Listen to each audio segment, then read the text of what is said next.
throughout elementary school, like no one knew I was Muslim because I didn't wear the headscarf. And I mean, a lot of people are kind of ignorant about Islam, so they don't even assume that black people, they don't even think that black people can be Muslim. And it wasn't until like it was middle school and I started wearing hijab in like 7th grade, and there was only one other person in my whole middle school that wore hijab, and she was Bengali. Like we were really close friends. And I just came to school one day. It was like the middle of the quarter, the semester, and I pulled up in a hijab, and everyone was like, "What is she doing?" And they were all asking me, like, they all thought I was trying to copy her, and they didn't really understand. They were like, and even the girl, like, she told me, "Oh, I've never seen a black Muslim person," and I'm like, "What does that even mean?"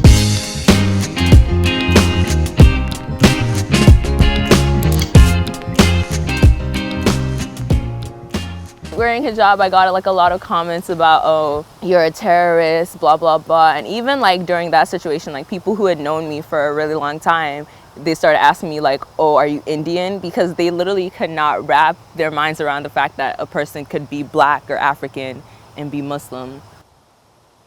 When you're trying to highlight like black problems, it's kind of like, "Oh, why are you trying to focus on race when we're all Muslims? That should be the only thing that matters." But it's kind of like my race is a really important to me, like it's a big part of my life. So it shouldn't, me wanting to talk about blackness or wanting to talk about race shouldn't take away from the fact that we're still one people. So I feel like that's the main thing that happens in like most Muslim spaces. Like they don't understand how damaging it can be to try to pretend like race doesn't matter.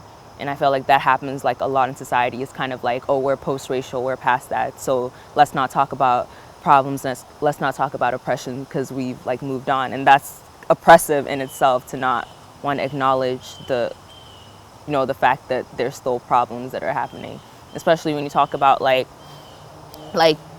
Muslims don't want to, non-black Muslims don't want to address the anti-blackness in their communities. And it's like we really can't move forward until we address that.